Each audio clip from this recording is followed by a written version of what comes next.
What's up, y'all? Welcome back to the video. Today we're going over unbreakable records in the MLB. This is super interesting. The MLB is always changing, so we'll see if any of these have a chance to be broken. A lot of these don't, but I'm not gonna waste any time. Let's get into it. Starting off with one, a lot of you know it's the Cal Ripken Jr. Iron Man streak or consecutive game streak. He played in 2,632 consecutive games, which is the equivalent of like playing 16 straight seasons without missing a game. It's pretty insane when you think about it, as there's no active player who's played over 300 consecutive games. So 16 straight seasons without getting injured or taking a day off when they're playing a bad team. Plus he's playing shortstop, which is a pretty demanding position. So yeah, that's pretty crazy. That's probably one of the more unbreakable records on this list. Only 6 players besides Ripken have played over 1,000 consecutive games, and yeah, no active players played more than 300. So this is probably never gonna be broken nowadays.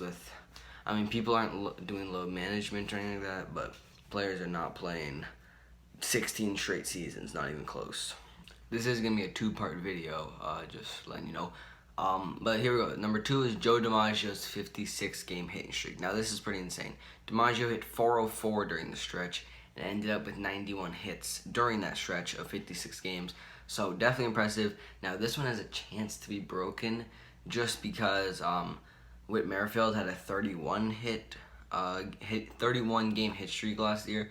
So it's not close to 56, but a lot of these records no one's come close to in the modern era.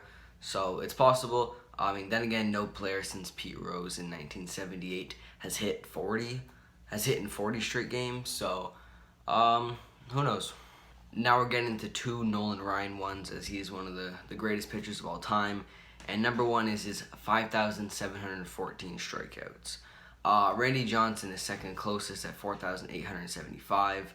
But Ryan had 6 seasons of 300 strikeouts. In the last 20 years, only 5 pitchers have had 300 strikeouts. So you think of that, oh my gosh, that's pretty crazy. To catch him, this is what's pretty crazy. A pitcher would have to pitch 30 years and average 200 strikeouts a year. Now, Nolan Ryan did pitch 30 years and average 200 strikeouts per year. But Jacob deGrom, here's an example, has won back-to-back Cy Youngs, and he's averaging 250 strikeouts. So deGrom, to pass him, would have to do what he's doing, a little, like 50 less strikeouts, but do it for 30 years, not just do it for the 2 years he's been doing it. So that's one of the craziest things about this record. And Nolan Ryan, he holds the all-time record for strikeouts, but he also holds the all-time record for walks. He played 30 years. The second Nolan Ryan feat is his 7 no-hitters. This one's absolutely insane, as Sandy Koufax is in second place, and he has 4. Koufax, you guys know, is a great all-time pitcher. 4 people have 3 no-hitters. So it's Justin Verlander, Bob Feller, Cy Young, and Larry Corcoran, never heard of him, and a whole bunch of people have 2. I don't think anyone's going to reach 7, although there has been quite a few in the past couple years because strikeouts are up and home runs are up. There's less of those contact guys, but still 7 no-hitters. Next MLB record is held by Rickey Henderson, one of the fastest players in MLB history. He stole 1,406 bases, which is 468 more than second place man Lou Brock. This is what's really crazy about these records. To even approach this record, a player would have to steal 70 bags a year for 20 straight years. Now this is completely unheard of, as Malik Smith stole 46 bases and came in first last year. That seemed pretty impressive, as the stolen base is kind of going by the wayside. So 70 bases for 20 years. So Malik Smith, he was slacking last year. If he even wants to come close to this, he's not. But he would have to steal 70 bags now and do it in 20 years. Oh my god, that's crazy. Only 2 players have stolen 70 bags in a season in the past 10 years. Just kind of goes to show no one's really stealing bases anymore, and it makes you almost appreciate, although there were more stolen bases back then, Rickey Henderson's 1,406, as he was averaging about 70 stolen bases in 20 years. It's pretty crazy. Second last one, and it is by someone you guys I doubt know.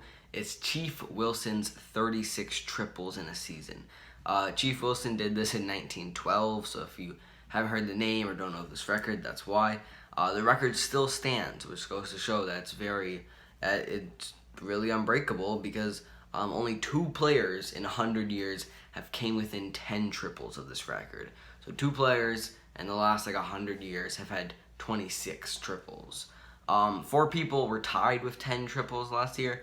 That's it. 10 and 36 is a big difference. Surprisingly, 3 of those 4 players that had 10 triples were Royals, Whit Merrifield, Hunter Dozier, and Alberto Mondesi. The last one was Eduardo Escobar. But yeah, I don't think this one's ever gonna be touched, because the triple, hardest hit to get in a game. People hit lots of home runs, people hit lots of doubles, but triples, that tough in between where you need speed and power to get the ball off the wall or deep or something like that. So Chief Wilson. Last one is Ty Cobb's career 367 batting average. Now, Ted Williams, if you want, people say he's the greatest hitter of all time. He finished 20 points back, so he finished with a 347 batting average. That's still amazingly impressive, but it makes Ty Cobb's a little bit more impressive. And Tony Gwynn, the best modern hitter, the slap hitter, he finished 30 points back this. So this is just ways to show how good a 367 batting average by Ty Cobb really is. And I think that's part 1 of this Unbreakable Records. I'll film part 2 in a couple days and get it out. And I think that's it for the video. So if you enjoyed, thanks, subscribe, the deal. And that's it. I'm out. Peace.